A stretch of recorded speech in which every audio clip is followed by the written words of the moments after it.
I had to unleash you a little bit, have a little fun, right? Welcome to part 2 of my 3-part solo piano framework. Now, if you didn't go check out the first video, I highly recommend you do that. But if you don't have time, no problem. You'll still be able to learn a lot from this particular video. Now, I'm going to be going over slow swing solo piano approach, the slow swing solo piano approach. This is going to be a lot different from the ballads that I taught last week. But again, like I said, some of the skill sets are going to transfer over and be helpful in this particular approach. My name is Brendan Lowe, creator and founder of Jazz Piano School. Don't forget to go to the website, jazzpianoschool.com, to check out all the amazing free education that we have.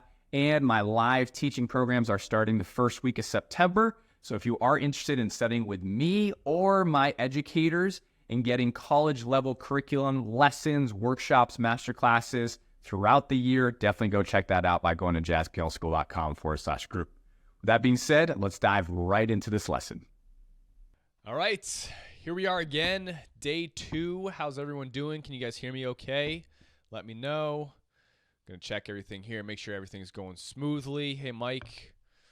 Good morning from San Diego. Yes, beautiful day in California, which is really, really nice.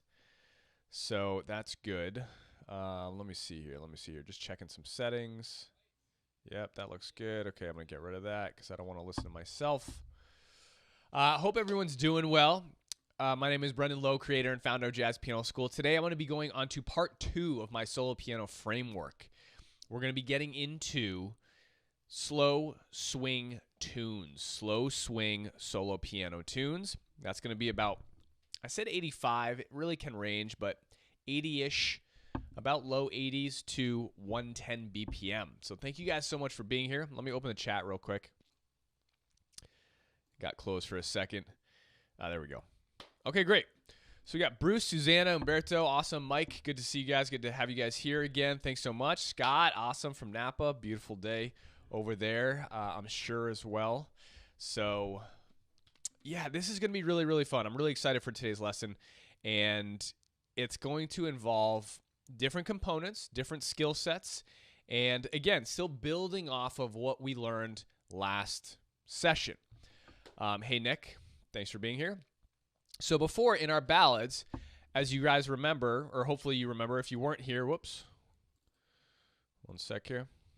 If you guys weren't here, we were doing all two-hand voicings. I was playing But Beautiful and arranging the ballads in a lush two-hand step-by-step process.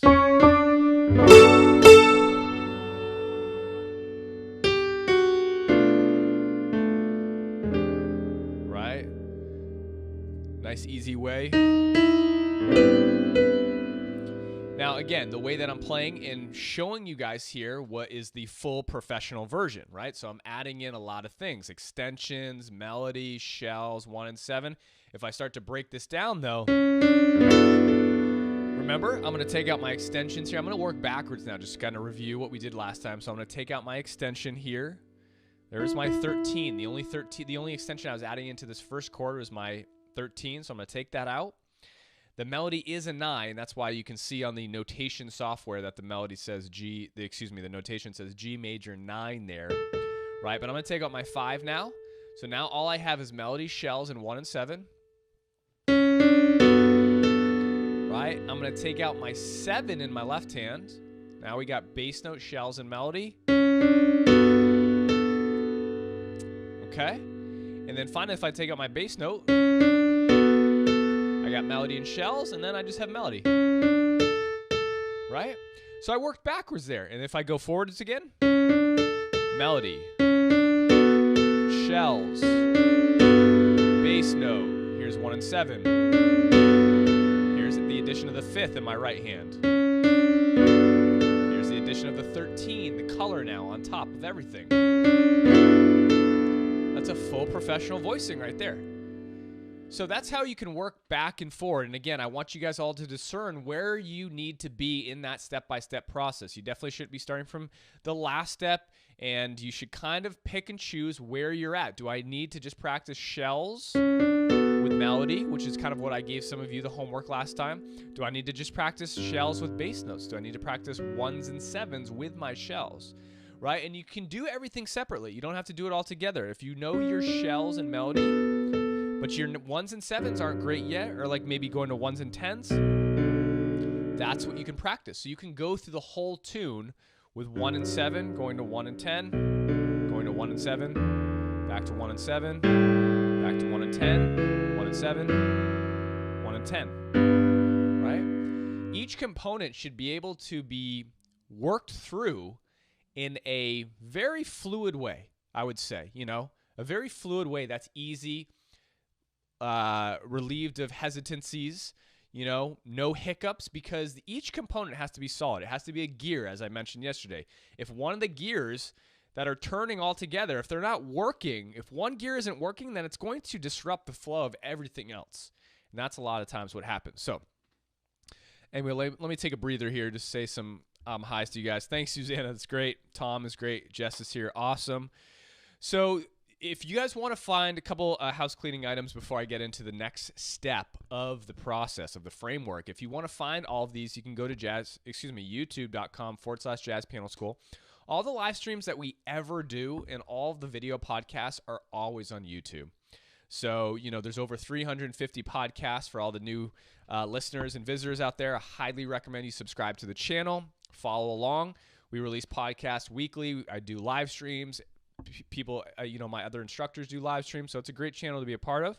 If you are a member, even if you're not a member, you can get access to the archives, the podcast archives, and the live streams in the membership, or you can go to jazzpianoschool.com, check all that out. One of the reasons that I'm doing this framework right now is just because I want to give this away, and it's in the works of being built out right now. My team and I are building this out to be a proficiency structure. Not only for solo piano, but there's 3 goals that I really teach out of. Solo piano, actually, let me go from the beginning. The easiest, comping or playing in a band. We have goals to play jazz piano. It's not just to learn scales or learn chords, right? Our goal is to play. It's to play jazz piano, right? And the top 3 goals that I've seen students request is how to play in a band. They want to get better as a support instrument in a band. And that's the easiest way to start out, because all you need to know is voicings. You can just comp. You don't need to improvise. You don't need to play solo piano. Comping, easy, just voicings. Very simple.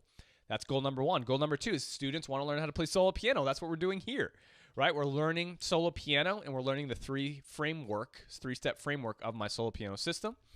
And then goal number 3, improvisation. That's going to be the hardest to learn. It's going to take the most time, the most education, the most dexterity, the most technique, but obviously it is doable. So my framework out of teaching has really moved into this new place. It's going to be a proficiency module inside of Jazz Piano School, inside the membership, that's going to be more or less not required, but highly, highly, highly recommended. I remember back in college, you needed to pass out a proficiency to get into certain classes or take lessons with a teacher that you wanted. Luckily for me, I was able to pass out. But if you don't pass out, you're not able to move on. And I think this is a great way to handle education, especially for jazz pianists, because a lot of us students, we need to be wrangled in. We need to be kind of boxed in and really go through the motions, because otherwise we're like a tornado and nothing ever really comes into place. It never really falls into place for us, right? So it's hard for us to do that on our own. I get that. Trust me, to discipline ourselves to do that on our own. That's why I'm adding this very, very easy step-by-step first thing that you should do when you log into the membership. Go through the proficiency exercises, test yourself. It's going to be great. It's going to be a starting point for everything and then once you do that, you can venture into the other courses, the specialty courses, the main course curriculum. That's neither here nor there, but one of the reasons I'm doing that or doing these live streams is so that I can promote that. Hope you guys are learning a little bit from that. And then also my live teaching programs are coming up in September. We have the Accelerator program that's open for enrollment, and my 9-month mastermind. The Accelerator program is a 3-month program. My mastermind is a 9-month program. You can go to jazzpianoschool.com/group to check out those programs. I highly, highly, highly recommend them. It'll allow you to work with myself, my team, custom lesson plans. It gives me eyes and ears on your playing in my mastermind. So I am visually watching and studying your playing personally, no distractions, and then I'm providing you back custom video tutorials for 9 whole months. Now imagine if you had me as your teacher for 9 whole months and I was literally listening and watching you play and providing back custom video tutorials like I'm videotaping right now. You think you'd make a little bit of progress? I think so. So go check it out. jazzpianoschool.com/group. We do have payment plans available too if you need that. Or if you have any questions about anything, please let me know. Support@jazzpianoschool.com or brendanlowe@jazzpianoschool.com as well. Okay. That's my plug, Randall. 1 on the 7th and 10th. The left hand, I assume, can be dropped from the right hand to make room for extension, alteration. Great question. I'll get to that in a second. Umberto, thumbs up to proficiency exercises. Yes. And if you are a member, I'm going to be doing these. I'm going to be adding in once a month a member orientation with me, because what I'm finding, students, the reason students are leaving is because they're coming into jazz piano school, and this breaks my heart sometimes, honestly, because I love my education. I think it's very, very beneficial to all of you. I love you guys. You guys are very supportive. I appreciate it. You know me well. You've been on following me and stuff, but some people don't really know. You know, they're checking us out. You're checking me out, checking my education. They get into the school and they find a course and it's not really right for them, and then they think everything else isn't right for them, right? Just because of that one course that might have been a little too hard or a little too easy. Oh, this isn't right for me, right? So I really want to create a flow when members come in and say, hey, okay, this is what I'm looking for. Again, out of my 3 goals, pick how to play in a band, how to play solo piano, how to improvise, right? That's usually everything else fits into one of those goals. Like all of you guys on here probably can say, oh yeah, I do want one of those. Maybe you want all of them. Everything else fits into those goals though. Our goals are to play, not learn, to play, right? So anyway, this is what I'm working on. The live programs are excellent. They go another step further. But let me talk to Randall for a second just so all you guys can see. Yes, the one of the 7th or 10th in the left hand, one of the 7th or 10th in the left hand, I assume, can be dropped from the right to make room for an extension. So, yes, exactly. So right now, if I go to step, let me see, step 1, step 2, step 3. So we don't need this doubled here, right? This is kind of something I left out in session number 1 because I didn't want to go too far into it. But yes, if you need to make room for your other fingers as an intermediate to an advanced player, now I'd say Randall, you know, and others out there, depending upon what step, if you can go through the tune, play all shells with your 5ths, like this. See how I'm doubling these 7ths here? I'm doubling these 7ths. I'm adding the 5 here. If you can do that for a ballad, again, this is stage 1 of my 3-stage framework, solo piano ballads, okay, about 80 below, 80 BPM and below, 85 BPM below. If you can do that, then I would say, yes, now it's the time to start experimenting that with, thanks, Scott. Scott's an accelerator member, rejoining for the 3rd time, I believe. It's time to start experimenting with removal of that because you definitely don't need to double it, right? So I can remove this, like Randall said. This is what the pros do. This is what I do because I do need an extra finger. I don't need to double those 7ths anymore. So I'm going to remove this 7th here. I do need the 3rd though. You always need your shells in there at least once. So I'm going to remove that. And I'm actually going to remove the 5 because once you have the 5 in there, you don't necessarily need the 5 either. But this is how you should start out learning. Don't just jump to these steps, right? Because you're going to have gaping holes in your playing.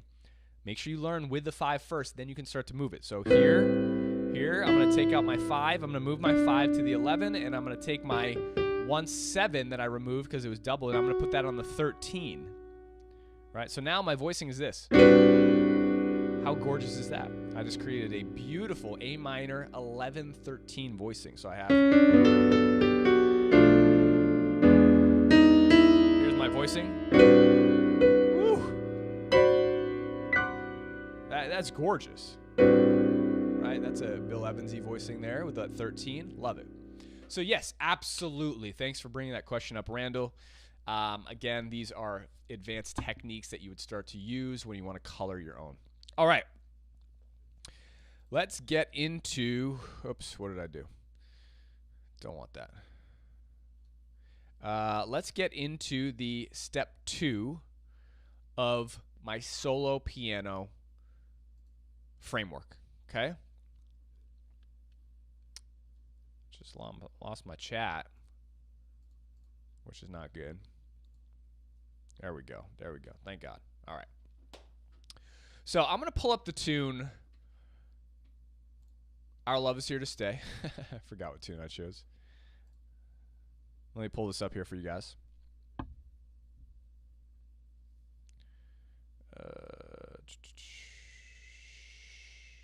Sure, save these. And this is going to be a slow swing tune, right?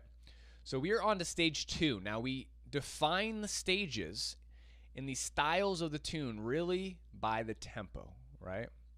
Really by the tempo, because the tempo is going to dictate our approach, what our hands do, the flags, the warning things that are going off in my head that I need to think about.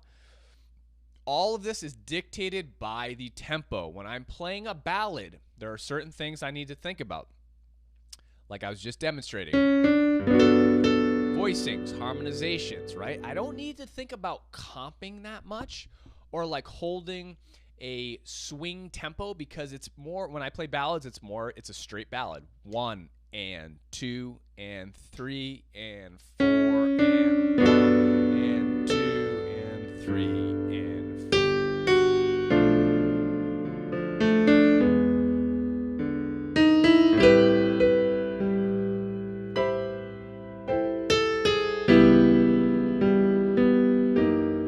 Right? So I'm just holding a nice, easy tempo with quarter notes. Now, when we get to the slow swing, which again is about 85 BPM to 110, 115-ish, okay? Here's what starts to change. The middle category of my framework, stage 2, starts to become a hybrid between stage 3 and stage 1. What do I mean by that? The slow swing takes on some components from stage 3, medium and fast tunes, and some components from your ballads as well. It's kind of a hybrid between both of them. So here's what needs to happen. We're still harmonizing with both hands on the melody note. You know how we went to our ballad? We're harmonizing with both hands on that melody note. I'm still going to do that.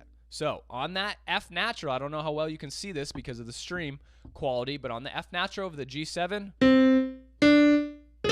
here, okay, I'm still going to harmonize with a nice thick voicing here. Okay, so again, if I break this down, my voicing down, I have my melody, I have my shell. Okay, my left hand in this case is playing the other shell, and I'm going to add, I just added in the 9 and the 5.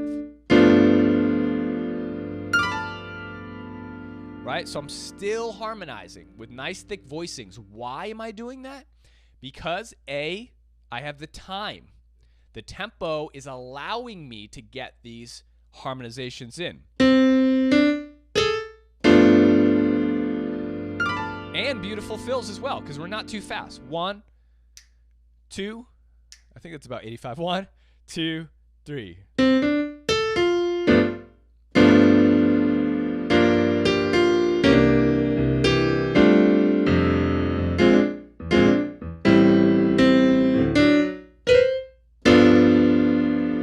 Right?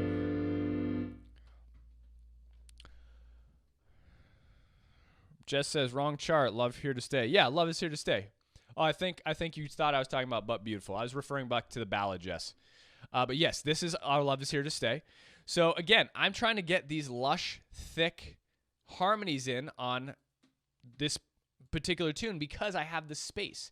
I have the space, I have the time, and we need to still fill in the harmonies. So the first step to really doing this, right, is we're trying to start to create some tempo now with our melody, because our new tempo is 1, 2, 1, 2, 3, 4, 1. Now the way that we're going to harmonize is exactly the same way as we did with our ballads. That's why this is starting to cross over. So I'm going to take my melody. I'm going to take my shells. The first step for all of you, right, would be to play this utilizing the steps that I went over in the ballad. So I'm just going to play the melody with shells underneath the melody note and harmonize with my 1 bass note. Okay, here we go. 1, 2, 1, 2, 3, 4. 1, 2, 3, 4. Shells.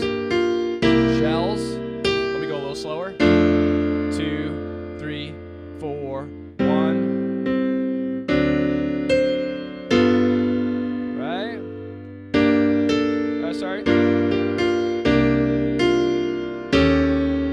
So I'm just playing melody with shells. That's the same exact step we used when learning how to voice and voice for two hands with ballads. Now, this is why. Pay close attention. This is why beginners, even intermediate players, even if you think you're an advanced player, I'd recommend really going back to ballads, because when you start at ballads, everything you learn at the ballad stage will start to translate into stage 2 of my framework, the slow swing style. The skills and techniques you just learned on how to harmonize all your shell work, all your 1s and 7s, 1s and 10s, this is going to directly translate into stage 2. Now, if you start at stage 2, you start at stage 3, you're going to have lost skill sets and components that you're not able to achieve because you didn't start at the ballads, right? So that's all this is going to be. Let me do it a little faster. 1, 2, 1. Adding a little motion here.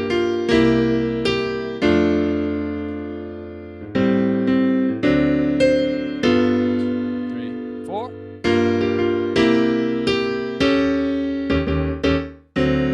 And then I would go on.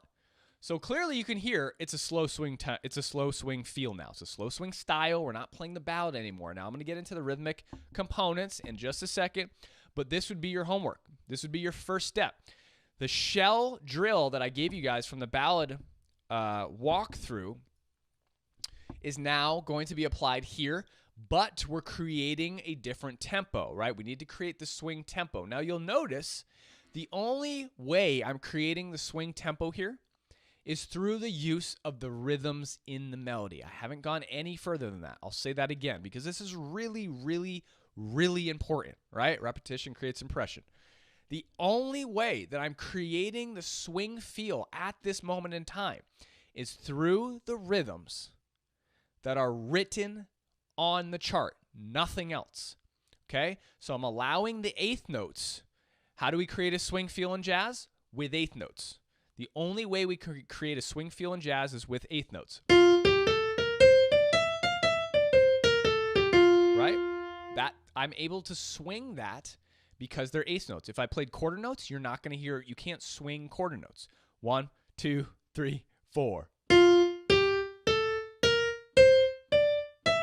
Believe it or not, I'm feeling a swing feel inside, but I'm just playing quarter notes, right? So that was actually a big epiphany for me when I heard that. I was like, man, that is true. It seems obvious. 1, 2, 3, 4.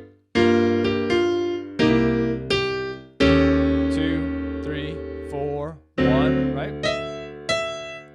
And then I'm going on. So right now, even with the use of the rhythms from the melody, what I'm playing right now, I hope all you guys agree, it's not that bad. Honestly, like if I heard a student play this, I'd be like, okay, yes, let's go. This is sounding good. You're sounding good. Okay, that's a great spot to be at.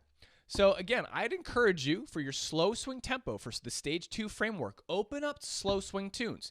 Now you can really make any tune a slow swing tune, but open up to some slow swing tunes this week if you want. If you're done with the ballads, my ballad homework, right? Open up to slow swing. Go through some tunes. Try to just play it like that. And again, you can pick the stage that you're at.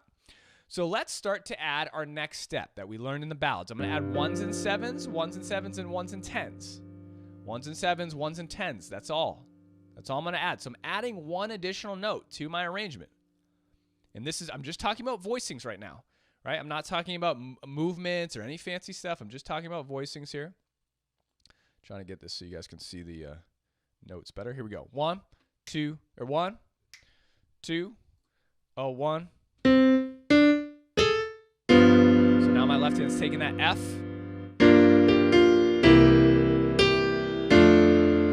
3, 4. 2, 3, 4. Should have played a 10 there. Could have played 1 and 7 that's a little bit too low. So again, I can't reach this 1 and 10 on the E flat, so I have to jump there. So I'm going to go 1 and, right? So I'll do that again from the G7. 1, 2, 3, 4.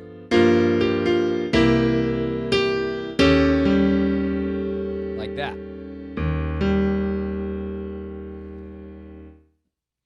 And again, I switch up the rhythm so much in this. I know I'm not playing the rhythm correctly on this. It should be da da da da da D. You can play it either way. I like switching it back and forth. Doesn't really matter. I personally like my rhythm better. So 1 and 2 and. It swings a little bit better when you go 1 and 2 and in that particular spot of this tune here. So already we're starting to elevate the sound of our slow swing framework. Is everyone with me here? It's a little quiet in the chat. Give me some yeses. Give me some cools. Yes, I'm with you. Yes, I know, but I can't do it. Let me just hear where you guys are at a little bit.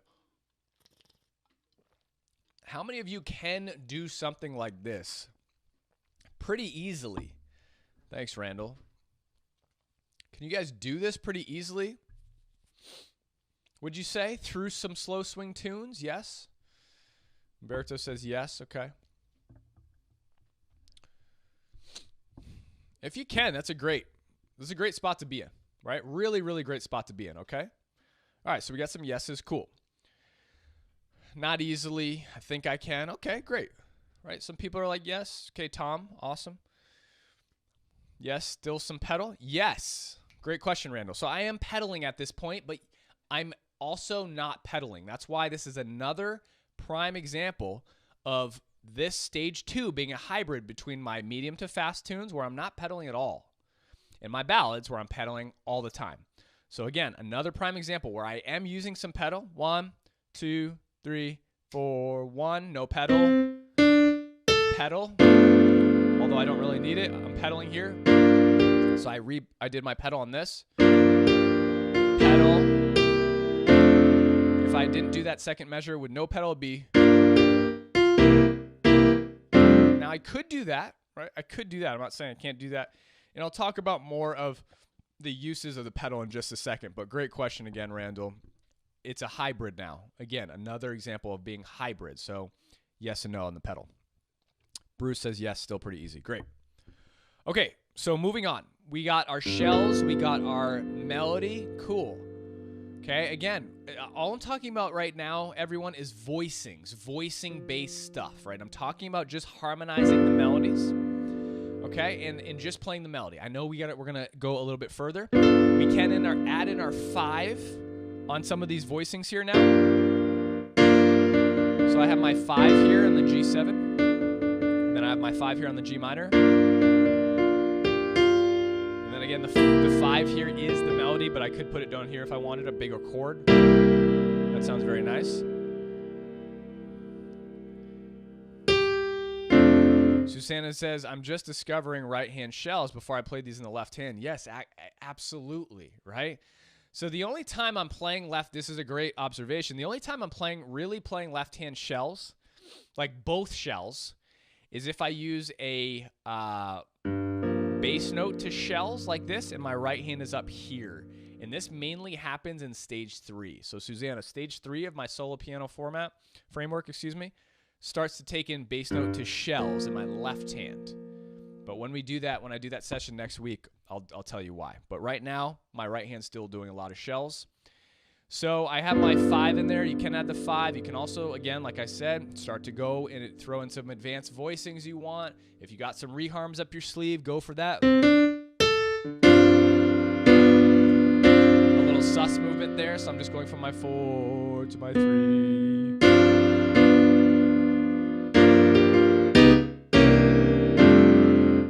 Tritone. Right? All that stuff. It can start to happen now at this point, right? And again, I don't want to get into this, but don't do that if you're not at that level. That's fine. Leave it out. You don't need to have that in. So at this point, we have, and you can change up your extensions now on your voicings, right?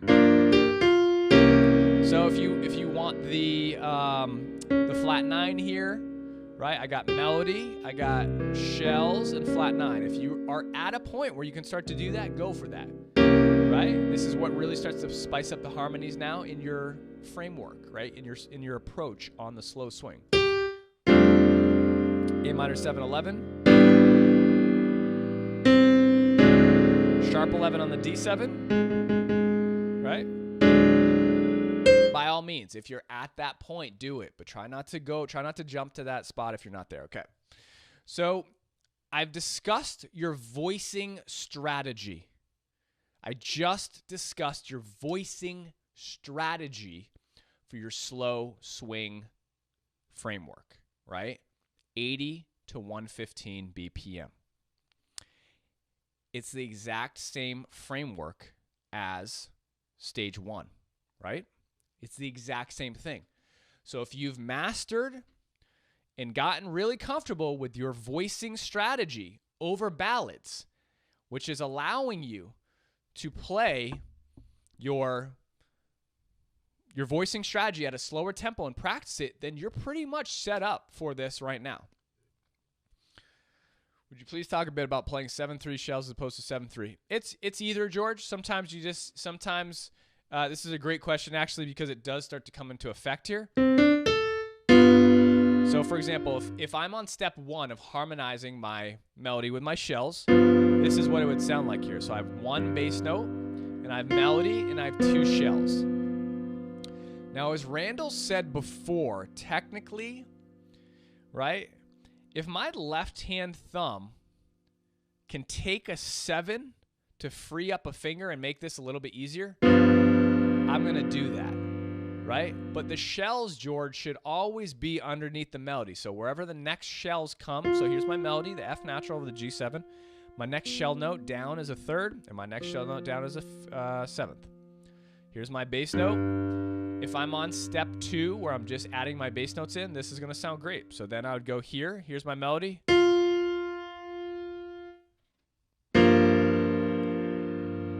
So again, as you notice here on the G minor 7, I don't actually have to double my F because it is in the melody. This is going to make playing a lot easier. So sometimes, I can do this on the spot easily, but you need to work this out a little bit. So on that melody note, you have the F natural is a shell, so you don't need to double it there. So to make it easier on you, always try to make things easier on yourself. I can just go. And I don't need to hold the shell down. I can play it and then just play the notes, the melodies. Right, so I can go shell, melody, melody, shell, melody, shells. All right, so I'll do that again.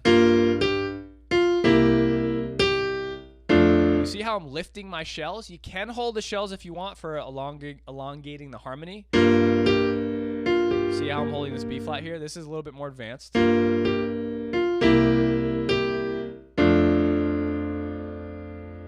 So 3 and 7 and 7/3 are the exact same thing. Try not to get confused about that. It's really where it fits into your framework of your hand as you're going through the tunes, the melody notes, the chord changes, so on and so forth.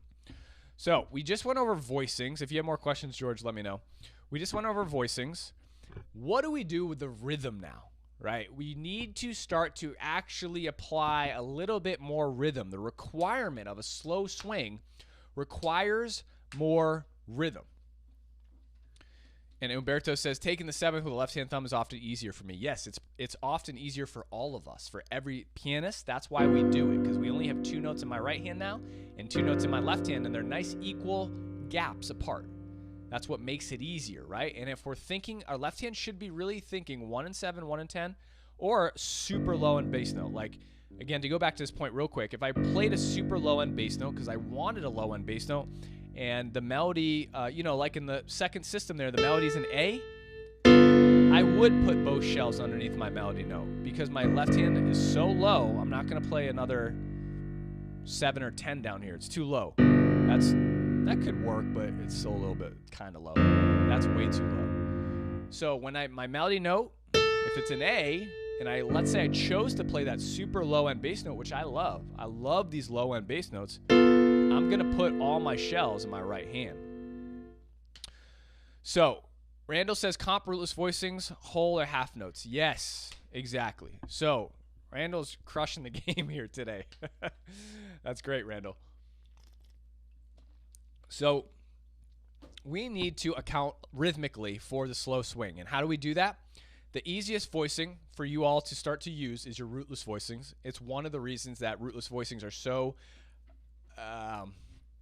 what's the word? So flexible, so useful. I mean, you need to know your rootless voicings like the back of your hand, right? It's just like, you know, you just got to know them. In jazz, you got to know them. You should always start with your rootless voicings, right? So I'm going to comp with my rootless voicings, which sound great because I'm not going to go into them. They're going to give you some extensions. They give you set number of extensions. So here's a G7 rootless voicing, right? So here we go. I'm going to comp in the space with my rootless voicing. Now, one more thing too. The melody note is written as a whole note. We're not a trumpet player. We're not a singer. We're not a sax player. We don't need to hold the note. We do not need to hold the note. So I'm going to play the note so we hear it. And again, in classical music, it's very clear. Like you can say, it's very clear. That's not how we sing or talk. We'd say, it's very clear, right? So clear just comes out.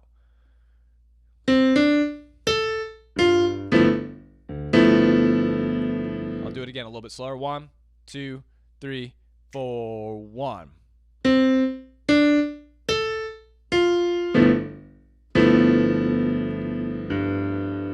So I'm comping now. The reason for this is because I am emphasizing the swing rhythm now with my comps to get more swing feel in. Because remember, the only way I was doing it previously was with the rhythms of the melody. Now I'm using another skill set.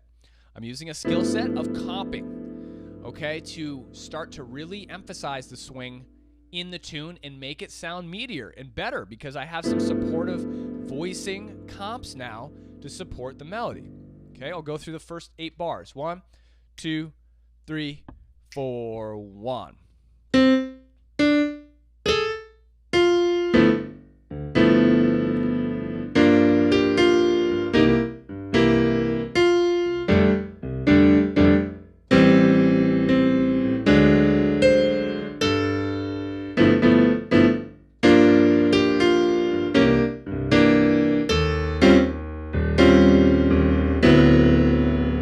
See how much richer and fuller this sounds now? It's like I have a full band playing with me. And this is exactly what we want to accomplish in solo piano, right? Now, the slow swing stage 2 allows us to do this. It gives us the room to comp for ourselves in the space. We are literally comping for ourselves. If a singer was playing this melody, I would be doing the same thing, but just down here. Now, obviously, there's other ways to comp on the piano up here in this register, up here in this register, but I'm just talking about this low-end comping. We want to try to stay below the melody so we're not interfering with the melody. That's why I'm staying nice and low. The voicings that I'm using right now to demonstrate this are my rootless voicings. I can use other voicings. I can use reharms. I can use walk-ups, right? But this is your first step. This is your first step to really mastering the slow swing solo piano framework. Again, there's 3 of them. There's 3 frameworks, right? That's it. That's it. So try to go through the tune. If you do know your rootless voicings, even if you don't, I'll give you a regression.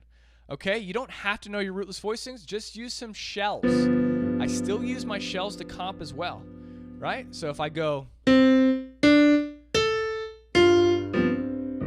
sorry, my C6 is sticking. Right, so I'm just using shells to comp.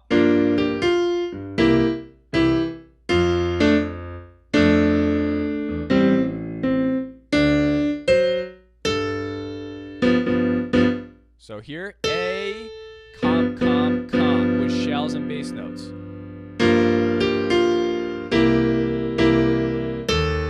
Shells. So I'm going 1 and 2 and 3, 4, 1. I don't even need to use rootless voicings, just shells. All right, let me tackle some of these questions here. So again, we went over voicings first, and then I just introduced rhythmic comps. Okay, notes, as I said last week or 2 days ago, notes and rhythm, rhythm and notes. There's not the full sound of jazz comes together when you have rhythms and notes and rhythms, right? And you don't need your rhythm is most important. Rhythm is always most important because I can get away with just comping shells. That's not an advanced voicing, but I can still make it sound great with just shells and good rhythm. I can't make a tune sound great with bad rhythm and really fancy voicings. Okay, remember that. That's a super important point. I cannot make a tune sound good with bad rhythm and fancy pro voicings. I can make a tune sound great with simple voicings and great rhythm, but not the other way around. All right, Susanna says, I wonder if I learn right-hand shells, will I be able to always play them the same in every tune? Like 2-note, 4-note chords, and 5-note chord voicings, I do rootless and bass note to shells. Yes. I mean, for the most part, you'll be playing them exactly the same. If you exercise your right-hand shells, there's only 2 formats to your shells, everyone. 3 and 7 and 7 and 3. That's it. Right? Now, obviously, we have different chord qualities. You want to start with your majors. Here's C major 7 and 3. Here's C major 3 and 7. You want to know all your majors. There's a lot of chords. There's 12 chords, right? And then there's 3 different chord qualities, so we have 36 different types of shells. But yes, Susanna, they're going to be one or the other. It doesn't change. It's jazz piano is a system. It really is. It's a systematic process that involves a lot of math, a lot of equations. Not many teachers teach like this. I enjoy teaching like this because I like to give a framework. I like to give a sequential system to learning. And I like to break it down and lay out what the process is. Like if you do this, you're going to be good. There's no experimentation. We're not there yet. I mean, music does involve expressiveness, musicality, but the basics of getting to be a great jazz pianist is quite simple, theoretically. Theoretically, it is simple. But practicing consistently, having the discipline to sit down and work on these things without letting your mind get distracted or searching for that shiny pearl, that's very hard. Learning jazz piano is a training on one's own self and mind. It's really not the complication of the piano itself or the theory of jazz. Now, a lot of teachers and a lot of videos lead us to think it is, but it's not, right? It's very simple when broken down and explained well. Hopefully I'm doing that for you guys. Umberto says, how about using stride style and jumping to the rootless voicing with the left hand? I actually find that fairly easy to do. Now, the stride style, okay, is a particular style that is a system in itself, right? So I could play this in a stride style.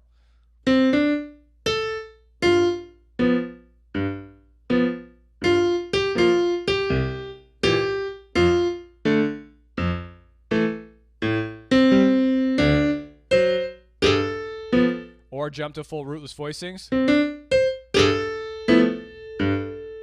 Right? Now, the stride style is a style. If you want to play stride, absolutely. That's not what I'm teaching you guys here today, though. I'm teaching you a solo piano style that is a combination. It's essentially a big band sound, right? So you're getting a more modern style. Stride is a very old style, right? It evolved out of ragtime. So stride evolved out of ragtime. It's a very, very old style. So if you want a more 30s, 40s, 50s approach to jazz piano, that's exactly what I'm showing you. 20s and 30s, there was overlap obviously in eras and styles and methodology, but I'm not saying you can't do stride. That's just not what I'm teaching here. You can do stride at the stage 2 and stage 3. Remember their tempos for anything. And stride and broken stride, which I'm going to show you guys in stage 3, is more of what I use to handle fast or medium swing tunes.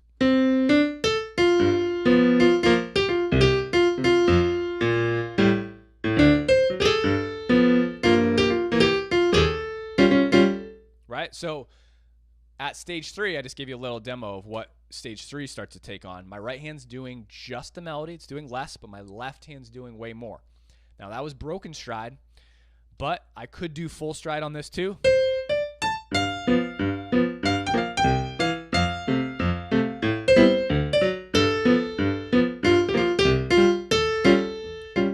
It's hard to play my stride with a mic in my field of vision here. Ed says that makes 100% sense. I think one reason kids learn faster is that they just follow instructions. Yeah, totally true. You know, kids are great, and you know, they're funny because there is some sort, when you get to become an adult, you know, I think ego sets in a little bit. We feel experience, we feel age, like a fine wine, you know, and we tend to think we know better, right, for ourselves. What do we know what's best for ourselves? But the more you can kind of abandon that thought and realize, like, in the jazz piano world or any craft, any style, any skill you're trying to learn, if you trust the teacher, they're the professional, right? They've done this way more. They're doing it. They're obviously demonstrating in a quality way, hopefully.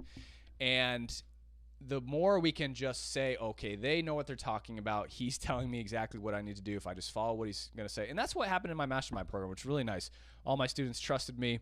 Over that course of 9 months, they got really, really great results because they're just doing what I send them in the lesson plans, right? That's all it really takes. Just custom lesson plans. Follow exactly what I say. You're going to make a world of progress. jazzpianoschool.com/group for the live program enrollment. All right, let's go on here. So I got my comping voicings going, and I'm playing through this, and this is what it starts to take on. I mean, everything else from here is an elevation in our skill set. So what skill sets do we have? Well, we have our two-hand voicing skill set. I'm voicing the melody with two hands. I'm adding some extensions. We don't have to. Remember, we can just keep it simple. This is a skill set. So I would have to practice this skill set. Two-hand voicing, harmonization of my melody notes with the chords. When there is no melody, like over the A minor 7, I'm just going to play shells by themselves, right? And then play my melody. That's a skill set you need to practice. That's one of the skill sets. Now, what's the next skill set? What's the next skill set you guys need to work on, right, to achieve stage 2 of my 3-part solo piano framework, right? The slow swing style.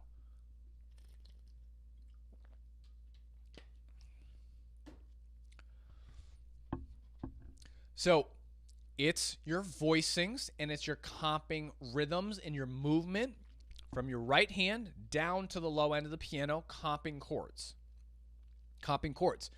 Now, what is this involving? It's involving voicing repertoire. What is your voicing repertoire? And this is why the 3-goal structure that I'm creating and have been teaching for a while and teach my students is 1A, that first goal is how to comp in a band. So that's all about voicing comping, voicing repertoire, voicing comping, whether we're using our rootless voicings, our shells, right? 1 and 7 with our rootless voicings, some drop 2s. Zone 3 of my comping strategy, drop 2s up here.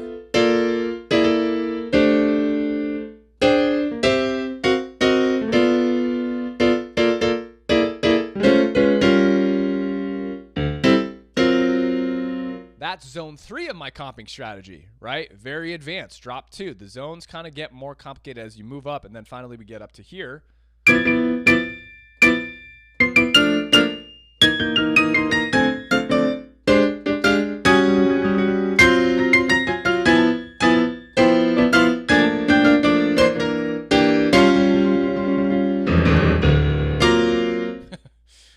I had to unleash a little bit, have a little fun, right?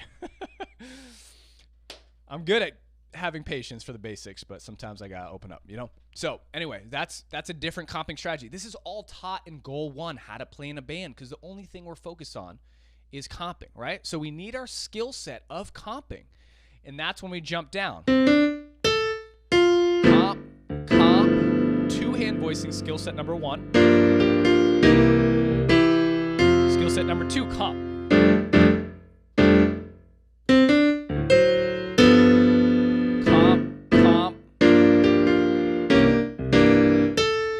Comp, voicing skill set number 2, right? Comping my rootless voicings. Okay? Let me go on here. I'm sure you guys are sick of hearing the first 8 bars. I am. let's take a look at how this starts to happen. Now, obviously, in tunes, what dictates when we comp? What dictates when we comp? Does anyone know? There's a huge delay here, so I'm not going to get the answer till later. I'll probably bust into the answer. But just think about it before I go into it, see if you're right, okay? What dictates when we comp? It's the space in the melody. The space in the melody. So, remember the two skill sets. We have skill set number 1, two-hand voicings, right? Harmonizing the melody.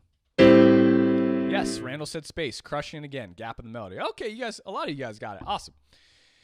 So when there's not a gap in the melody, what skill set are we using? We're using skill set number 1, the two-hand voicing strategy, right? To harmonize our melodies. So I'm going to look at the bridge, or not the bridge, the first ending here. You can already tell in a tune when you look at a solo piano tune, oh, wow, I'm going to be using a lot of skill set number 1, two-hand voicings. How good is my two-hand voicings? Oh, they're not that good because I don't really know my shells that well, and I don't know my 1s and 7s that well. That's a skill I should probably practice outside the tune, and then they'll get better. Here's my voicing of the A minor 7. Here's my voicing of the D7. Voicing of the G minor 7. Voicing of the C7.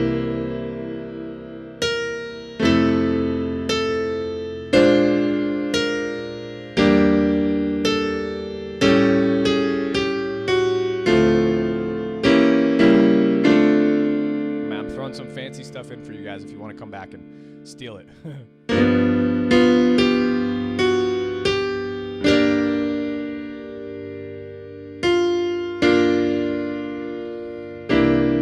So the only gap I was utilizing skill set number 1, right, through these 8 bars here, all the way up until measure 7, where the melody note sits on the D natural. I would hit a two-hand voicing here and then comp in the space. Right? So I'd go. Susanna says, are those open voicings?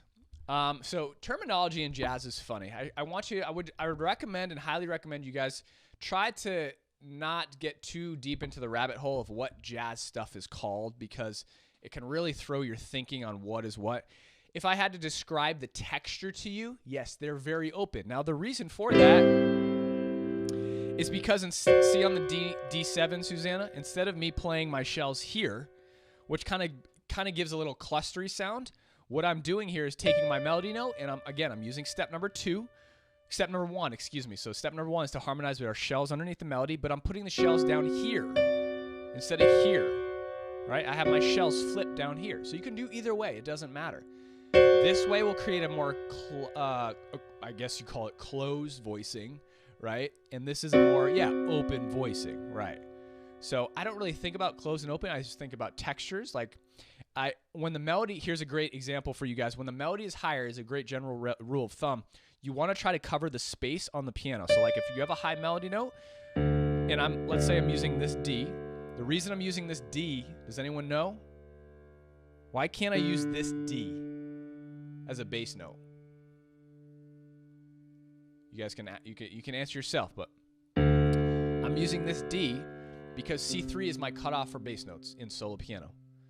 C3 is my cutoff for bass notes. So I'm using this D. So I'm playing shells down here and I'm adding the 5 here. So yeah, it takes kind of a big spread if you have like decent hands, right? Randall, my man. Randall's like 7 for 7 today. Great job, Randall. So he should be up here teaching. So I lost my train of thought. Here we have my shells, my melody, and my 5th. And then again on the G minor, the melody note's pretty high, but this isn't too bad, right? So I have my bass note and shells here, 5.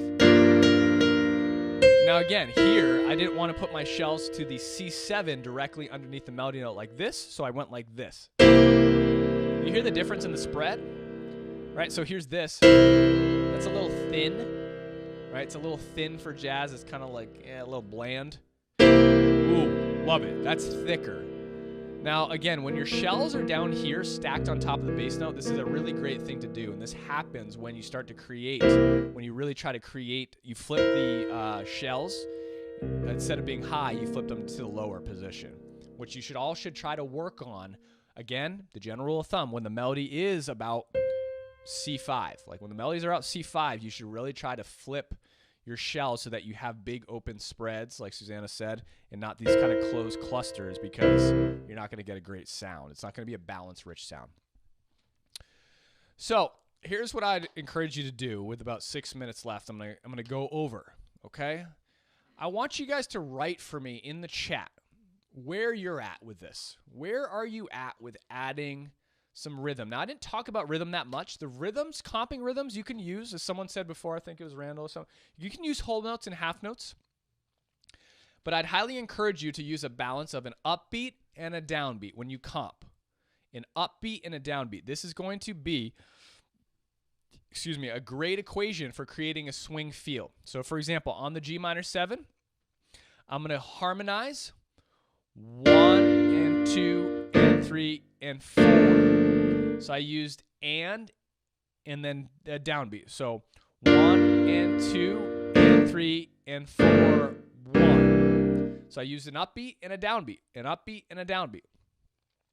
Here's a fancy trick that I like to use too to create more of a swing feel rhythmically is I'll take my voicing, again, skill set number 1, harmonizing with a 2-hand voicing skill set. Okay, whatever your level is, right? Again, it could just be shells, melody, and bass note. It doesn't have to be this full complicated spread. Choose where you're at, right? Like Hitchhiker's Guide to the Galaxy, right? Choose your own adventure. Okay, I want you to practice what's right for you. So I'm going to play the melody and the bass note, and then I'm going to comp with my shells after the fact. So my melody is actually hitting the 1, and then I'm going 1 and 2 and 3. Now check it out. I don't even have to I didn't get into this today, but I don't even have to bring my right hand down to comp. This is a really great comping strategy. I'm going to go 1 and 2 and 3. See how I'm comping with my inner voicings. Now again, the way you can start to do this, build your 2-hand voicing, whatever it is. Right now I have 1 and 10, 5 in shells and melody. Right? I'm going to play the melody and the bass note together. You can roll it, you can jump up, or you can do the whole thing. Right? So this will create that swing feel when you have an upbeat and then a downbeat. I'm going 1 and 2 and 3. I could do the other way around. I could go 1 and, I'm going to do a downbeat, 1, 2, and 3, and, right? So downbeat, then upbeat. 1, downbeat, 3, and. If you do a combination of a downbeat and an upbeat or downbeat, that's the most surefire equation, rhythmic equation to creating great comps. Now, this method I'm showing you, you could do it with your rootless voicings or your shells down the low end. 1 and 2 and 3. 1 and 2 and 3. 1, 2 and 3 and. 1, 2 and 3 and. Right? The combination of both.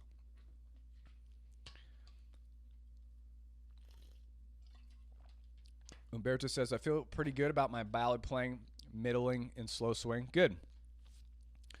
Middling and slow swing. Yeah, okay. Great. So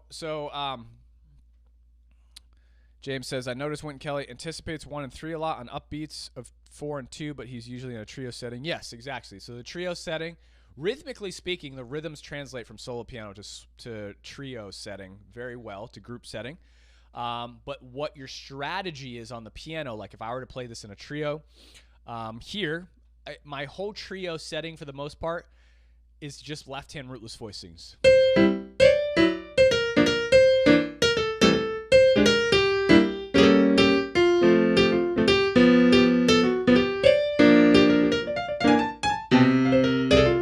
Right? And then so on and so forth.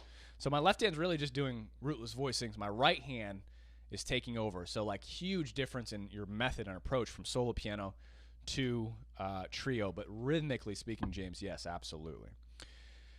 So Marco says, can I find these recordings? Yes, Marco, these recordings are on the Jazz Piano School YouTube channel. Go to youtube.com/Jazz Piano School. You can subscribe, access the live recording area.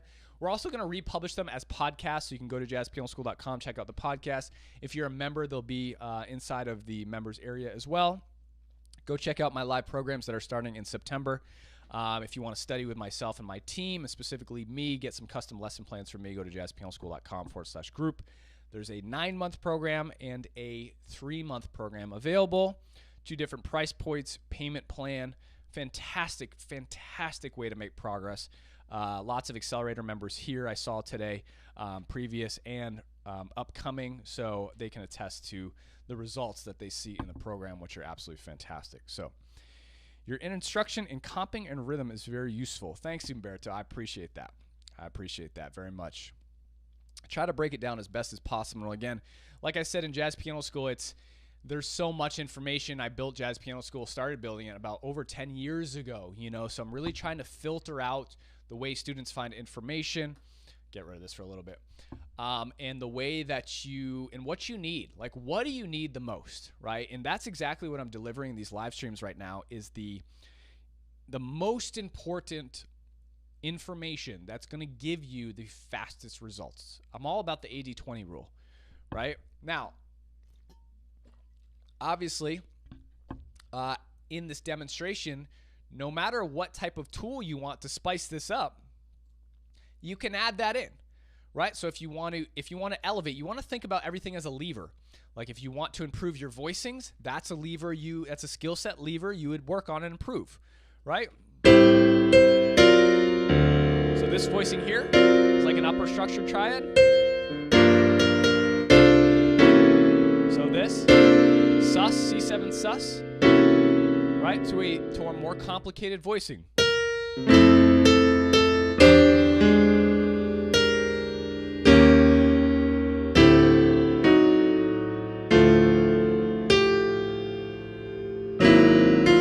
Right, reharms, voicings, movements, drop twos, like these are all tools that come and fall on top. How you elevate the basics of what I've shown you today, the framework, the structure. But again, really working hard on this framework and structure that I'm teaching you guys is really the fastest way to get really, really good, because the specialty tools, the fancy stuff that I'm playing, that stuff on top of it, okay, is decently easy to learn once you know the basics and the foundations and the meat and potatoes of jazz piano, right? The proficiency things you have to know to just be a good pianist. And like I keep saying, I see so many students, they're just not proficient in the most useful items of jazz piano to allow you to make a good sound on the piano, right? Most students are just not proficient in those because we're chasing the fancy stuff, the drop twos, the extensions, the fancy voicings, the fun improv lines, right? So it's really a mindset game. It's definitely a mindset game. Any other questions? Small bites and a lot of patience. That's right, a lot of patience.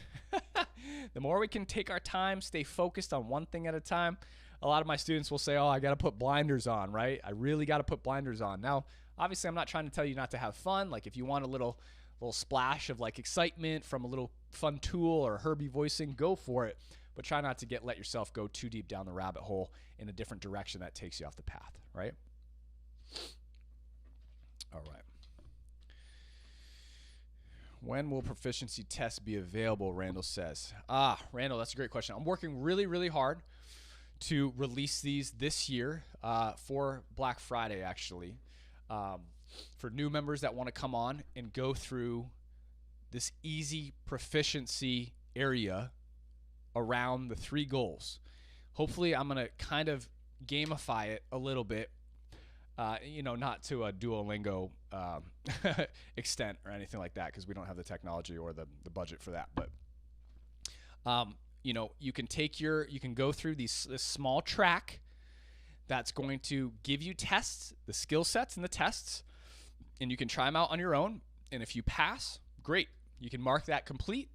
And then these are the proficiency things to accomplish, again, the 3 most popular goals in jazz piano: comping, or how to play in a band if your goal is to play in a band; solo piano, which everyone wants to do; and improv, which we all want to do as well. Now, improv in solo piano and improv in a group, way different skill sets, right? And these small things are just really helpful for students to know.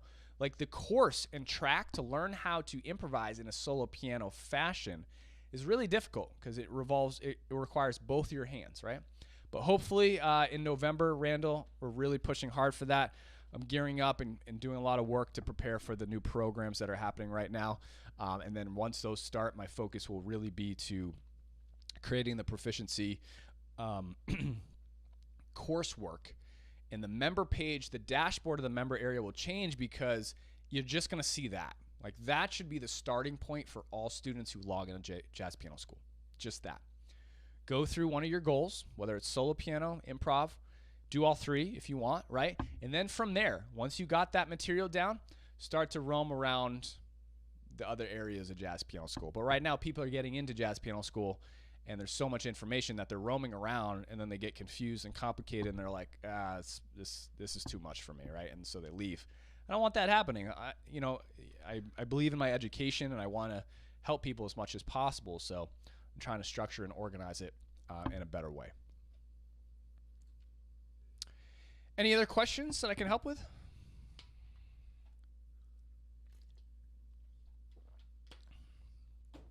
Awesome.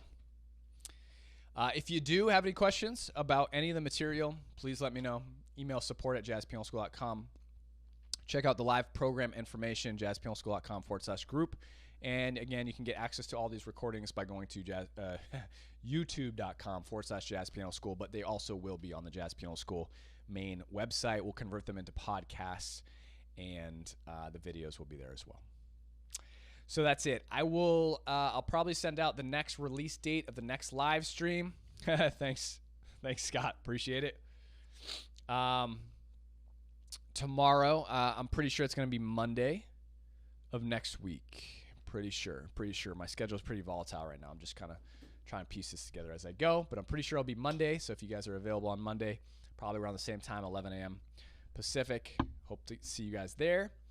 And again, practice one of the skill sets. The skill set number 1, the 2-hand voicing harmonizations, any step within that skill set, or practice skill set number 2, the comping for your slow swing.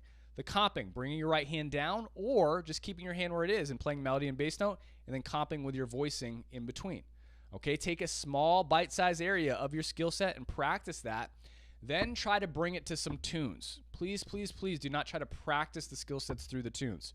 Practice your skill sets outside the tune, right? Would you want a surgeon practicing how to use a scalpel on you? No, right? Do you want a surgeon practicing? Do you want a pilot practicing how to fly a plane with like people in the plane, 250 people? No. No one should be practicing in the live environment, right? That's a recipe for disaster.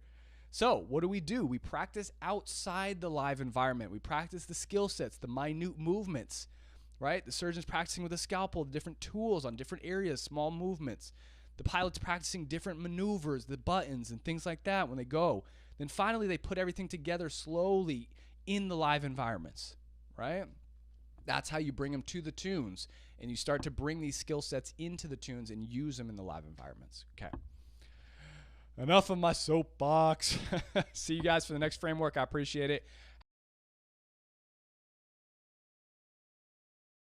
Well, if you enjoyed that video lesson, definitely go ahead and subscribe to the Jazz Piano School YouTube channel because we release a new lesson video just like the one you saw every single week. And we have other content educational series called Tips, Tricks, and Transcriptions that we release every single week as well. And don't forget to go to jazzpianoschool.com to check out all of the other amazing free education available there. And if you're looking to take some next steps on your jazz piano journey, we do have a membership available, many courses, and even live teaching programs that allow you to work with myself and my staff of Jazz Piano School educators. My name is Brendan Lowe, creator and founder of Jazz Piano School. Thank you so much for watching, and happy practicing.